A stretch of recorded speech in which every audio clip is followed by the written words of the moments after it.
ಜೈ ವಾಸವಿ. ಎಲ್ಲರಿಗೂ ನಮಸ್ಕಾರ. ಶ್ರೀ ಗುರುಭ್ಯೋ ನಮಃ. ಹರಿ ಓಂ. ಓಂ ನಮಃ ಶಿವಾಯ. ಕಾರ್ತಿಕ ಪುರಾಣ 19ನೇ ಅಧ್ಯಾಯ. ಋತುಚಕ್ರವರ್ತಿಯು ನಾರದ ಮಹರ್ಷಿಗಳನ್ನು ಭಕ್ತಿಯಿಂದ ಪ್ರಾರ್ಥಿಸಿದನು. ಹೇ ಮುನಿವರ್ಯರೇ, ನೀವು ನಿರೂಪಿಸಿದ ತುಳಸಿ ಮಹಿಮೆಯನ್ನು ಕೇಳಿ ಮಹದಾನಂದವಾಯಿತು. ಕಾರ್ತಿಕ ಮಾಸ ವ್ರತ ಆಚರಣೆಯನ್ನು ಅದರ ಫಲಗಳನ್ನು ತಿಳಿಸಿದ್ದೀರಿ. ಈಗ ತಾವು ನನ್ನ ಮೇಲೆ ಕೃಪೆ ಇಟ್ಟು ಯಾರು ಹಿಂದೆ ಈ ವ್ರತವನ್ನು ಆಚರಿಸಿ ಹೇಗೆ ಫಲವನ್ನು ಪಡೆದರು ಎಂಬುದನ್ನು ನಿರೂಪಿಸಿ. ಧರ್ಮದತ್ತನ ಕಥೆ. ಬಹಳ ಹಿಂದೆ ಸಹ್ಯಾದ್ರಿ ಪರ್ವತದಲ್ಲಿ ಕರವೀರ ಎಂಬ ನಗರವಿತ್ತು. ಅಲ್ಲಿ ಧರ್ಮದತ್ತನೆಂಬ ಆಸಕ್ತನಾದ ಶ್ರೀಹರಿಯ ಪರಮ ಭಕ್ತನಾದ ಬ್ರಾಹ್ಮಣನಿದ್ದನು. ಆತನು ನಿತ್ಯವೂ ತಪ್ಪದೆ ಅತಿಥಿ ಸೇವೆಯನ್ನು ಮಾಡುತ್ತಿದ್ದನು. ಒಮ್ಮೆ ಕಾರ್ತಿಕ ಮಾಸವು ಬಂದಾಗ ಆ ಬ್ರಾಹ್ಮಣನು ಏಕಾದಶಿಯ ರಾತ್ರಿ ಜಾಗರಣೆ ಮಾಡಿ ಮರುದಿನ ಸೂರ್ಯೋದಯದ ಮುಂಚೆ ಒಂದು ವಿಷ್ಣು ದೇವಾಲಯಕ್ಕೆ ಹೊರಟನು. ಆಗ ಆತನಿಗೆದುರಾಗಿ ಭೀಕರ ರೂಪದ ರಾಕ್ಷಸಿಯೊಬ್ಬಳು, ಕೆಂಡದಂತೆ ಪ್ರಜ್ವಲಿಸುವ ಕಣ್ಣುಗಳು, ವಿಕಾರವಾದ ಕೋರೆದಾಡೆ, ನಾಲಿಗೆ, ಮಾಂಸರಹಿತವಾದ ಶರೀರ ಇವುಗಳಿಂದ ಭೀಕರವಾಗಿ ಕಾಣಿಸುತ್ತಿದ್ದಳು. ರಾಕ್ಷಸಿಯು ಗರ್ಜಿಸಿದಳು. ಈ ರಾಕ್ಷಸಿಯನ್ನು ನೋಡಿದ ಬ್ರಾಹ್ಮಣನು ಹೆದರಿದನು.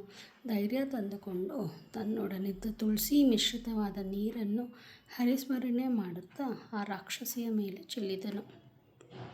ಆ ನೀರು ತಾಕಿದೊಡನೆಯೇ ಆ ರಾಕ್ಷಸಿಯ ಭಯಂಕರ ರೂಪವು ನಾಶವಾಯಿತು. ಅನೇಕ ಪಾಪರಾಶಿಯೂ ನಾಶವಾಯಿತು.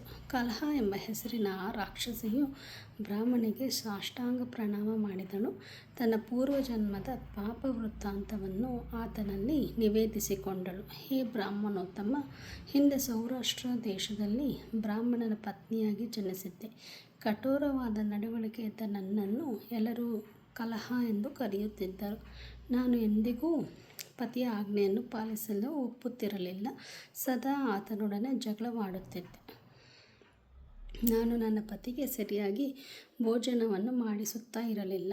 ಕೆಲವು ಕಾಲ ನಂತರ ಬೇಸತ್ತ ನನ್ನ ಪತಿಯು ಇನ್ನೊಂದು ಮದುವೆ ಮಾಡಿಕೊಳ್ಳಲು ನಿರ್ಧರಿಸಿದರು. ಈ ವಿಷಯವು ನನಗೆ ತಿಳಿದಾಗ ನಾನು ವಿಷವನ್ನು ಕುಡಿದು ಆತ್ಮಹತ್ಯೆ ಮಾಡಿಕೊಂಡೆ. ಯಮನ ದೂತರು ನನ್ನನ್ನು ಯಮನ ಬಳಿಗೆ ಕರೆದೊಯ್ದರು. ಯಮಧರ್ಮರಾಜನು ಚಿತ್ರಗುಪ್ತನ ಕಡೆಗೆ ನೋಡಿ, ಇವಳ ಕರ್ಮದ ಲೆಕ್ಕಾಚಾರವನ್ನು ನೋಡು ಎಂದನು.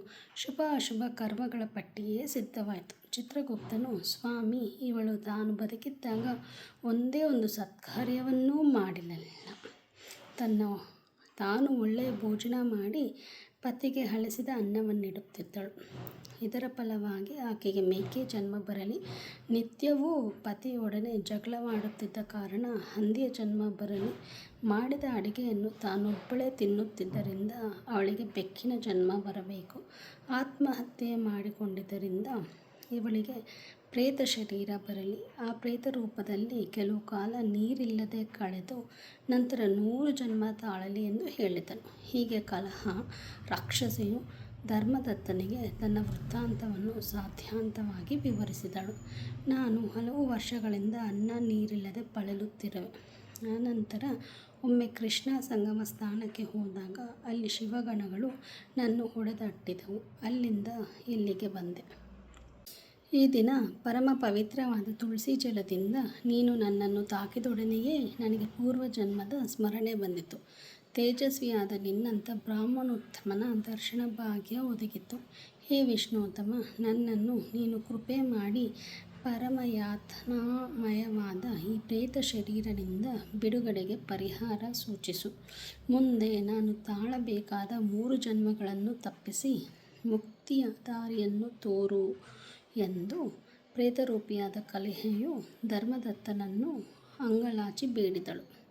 ರಾಕ್ಷಸಿಯ ವೃತ್ತಾಂತವನ್ನಾಲಿಸಿದ ಬ್ರಾಹ್ಮಣನು ಅವಳ ಮೇಲೆ ಕರುಣೆಯಿಂದ ದೀರ್ಘವಾಗಿ ಯೋಚನೆ ಮಾಡಿ ಧರ್ಮಗಳ ಸೂಕ್ಷ್ಮವನ್ನರಿತು ದುಃಖದಿಂದ ಭಾರವಾದ ಹೃದಯ ಉಳ್ಳವನಾದನು ಎಂಬಲ್ಲಿಗೆ ಕಾರ್ತಿಕ ಮಾಸ ಮಹಿಮೆಯ 19ನೇ ಅಧ್ಯಾಯವು ಸಂಪೂರ್ಣವಾಯಿತು.